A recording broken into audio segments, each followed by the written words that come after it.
Country है दोस्तों जो पूरी दुनिया में अपनी इंडस्ट्रियल सर्विस प्रोवाइड करती है। मैन्युफैक्चरिंग के नाम पर चाइना A to Z सब कुछ मैन्युफैक्चर करता है, लो क्वालिटी से लेकर हाई क्वालिटी तक। ऐसा कुछ भी नहीं है जो चाइना मैन्युफैक्चर ना कर सके। लेकिन पूरी दुनिया में अपनी सर्विसेज देकर अपनी छाप छोड़ने वाला चाइना खुद इतना प्राइवेट क्यों है? Google, Facebook, Twitter, YouTube, Wikipedia और यहाँ तक विनी द पू भी चाइना में बैन है। And that's the bottom line. दुनिया की कुछ सबसे बड़ी सर्विसेज जिसे पूरी दुनिया यूज करती है वो चाइना में आखिर क्यों बैन है? आज इस वीडियो में दोस्तों मैं आपको इंटरनेट सेंसरशिप इन चाइना के बारे में बताऊंगा और हम इस राज से फाइनली पर्दा उठा देंगे। दोस्तों चाइना की सरकार हद से ज्यादा सख्त है, एक सख्त लौंडे से भी ज्यादा सख्त। वहां पर इतने ज्यादा रूल्स एंड रेगुलेशन है कि मैं आपको क्या ही बताऊं। और जब बात आती है इंटरनेट की तो पूरी दुनिया एक तरफ और चाइना एक तरफ।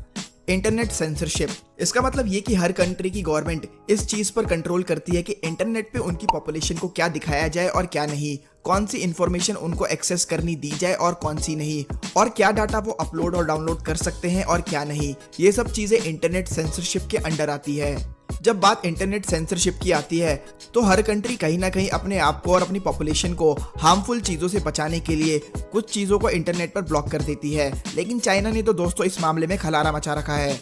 उनकी इंटरनेट की दुनिया हम लोगों से एकदम अलग है। चाइना ने हजारों वेबसाइट्स को ब्लॉक कर रखा है और कुछ बहुत ही फेमस और बहुत ही बड़ी वेबसाइट्स जैसे कि google.com, YouTube, Twitter, Facebook, bloggers, Wikipedia etcetera etcetera.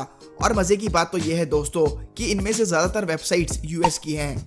China से जब ये पूछा जाता है कि आपने इन वेबसाइट्स को क्यों ब्लॉक किया है तो उनका कहना है कि ये फेसबुक, ट्विटर जैसी चीजें उनकी यंग पॉपुलेशन के लिए हार्मफुल हैं। सोशल मीडिया पे बहुत ज्यादा नेगेटिविटी है और तरह तरह के एक्सक्यूजेस। ये बात दोस्तों कई हद तक ठीक भी है कि हाँ भाई सोशल मीडिया पे कहीं ना कहीं नेगेटिविटी भी है, लेकिन इसका मतलब ये नहीं कि दोस्तों हम उसे पूरी तरह ही ब्लॉक कर दे, क्योंकि उसके कुछ बहुत ही अच्छे फायदे भी हैं। लेकिन दोस्तों जब हम इसके बारे में और गहराई में डीप रिसर्च करते हैं कि चाइना ने आखिर क्यों बैन किया है इन वेबसाइट्स को और बाकी यूएस की और दूसरी दुनिया की सर्विसेज को, तो कुछ और ही कहानी बाहर निकल के आती है।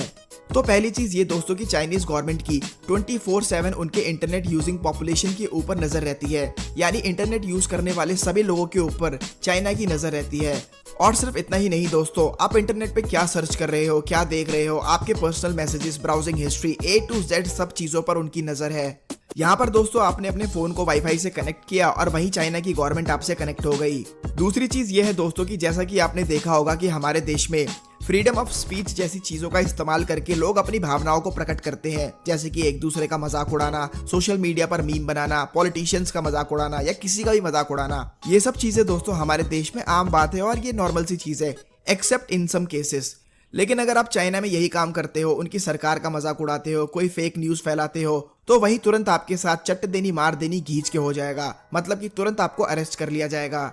चाइना एक लौती ऐसी कंट्री है दोस्तों पूरी दुनिया में जहां सबसे ज्यादा इंटरनेट प्रिजनर्स हैं, मतलब कि जिन्हें ऑनलाइन कोई भी अनवांटेड एक्टिविटी करने के जुर्म में अरेस्ट किया गया हो। और उनके लॉज भी बहुत स्ट्रिक्ट हैं।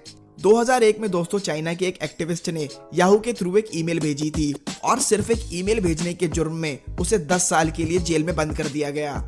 तो अब दोस्तों फाइनली हम आते हैं मेन बात पे कि चाइना ने आखिर इन वेबसाइट्स को क्यों बैन कर रखा है। दोस्तों ये मैंने आपको ऊपर बताया कि चाइना दुनिया का सबसे बड़ा मैन्युफैक्चरर है। उसके बाद दोस्तों चाइना के लिए ना बाप बड़ा ना भैया, सबसे बड़ा रुपया। चाइना का हमेशा से ये मोटिव रहा है कि वो पूरी दुनिया में अपनी सर्विसेज प्रोवाइड करके दूसरे देश का पैसा अपने पास सक कर ले।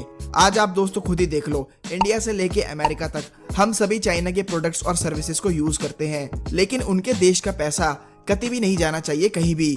दोस्तों ये जो सोशल मीडिया साइट्स हैं ये बेसिकली अब सोशल मीडिया छोड़कर सब कुछ है और मेनली तो ये बस एक बिजनेस हब बन के रह गए हैं। फेसबुक हो या इंस्टाग्राम, हर जगह दोस्तों एडवर्टीजमेंट्स ने अपना कब्जा बना रखा है। और हम लोग दोस्तों जब इनके प्लेटफॉर्म्स को यूज करते हैं तो इनको हजारों करोड़ों डॉलर्स का मुनाफा होता है।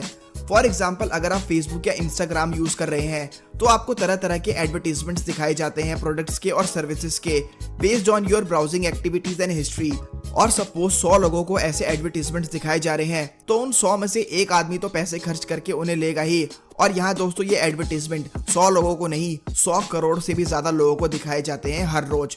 तो आप सोच के देखिए दोस्तों कितना सारा पैसा है सोशल मीडिया में। चाइना दोस्तों इस बात को बहुत पहले ही समझ गया था कि भाई ऑनलाइन तो बहुत बड़ा मार्केट है और उनकी पॉपुलेशन तो है ही दोस्तों पूरी दुनिया में सबसे भरपूर नंबर 1। इन सोशल मीडिया प्लेटफॉर्म्स और बाकी सर्विसेज को यूज करके चाइना का पैसा दूसरे देश में जाएगा। इससे बढ़िया हम खुद ही क्यों ना ये सर्विसेज बनाकर अपनी पॉपुलेशन को प्रोवाइड करें। ये सोच थी दोस्तों चाइना की, और फिर क्या था, चाइना जिस काम के लिए माहिर है वो काम उन्होंने स्टार्ट कर दिया, क्लोन बनाना। फेसबुक की जगह वहां पर चलता है Renren.com, ट्विटर की जगह वहां पर चलता है वीबो, यूट्यूब की जगह वहां चलता है यूको टूडो, और व्हाट्सएप की जगह वीचैट, और ना जाने ऐसी कितनी सारी वेबसाइट्स जिनका क्लोन चाइना में यूज किया जाता है। दोस्तों मेरे हिसाब से ये डिक्टेटरशिप से ज्यादा और कुछ नहीं है, और इससे हमें ये भी समझने को मिलता है कि चाइना कितना ज्यादा शातिर है। इंडिया चाइना के लिए दोस्तों one of the biggest market place है। अराउंड 80+ बिलियन डॉलर का बिजनेस हर साल करता है चाइना इंडिया में।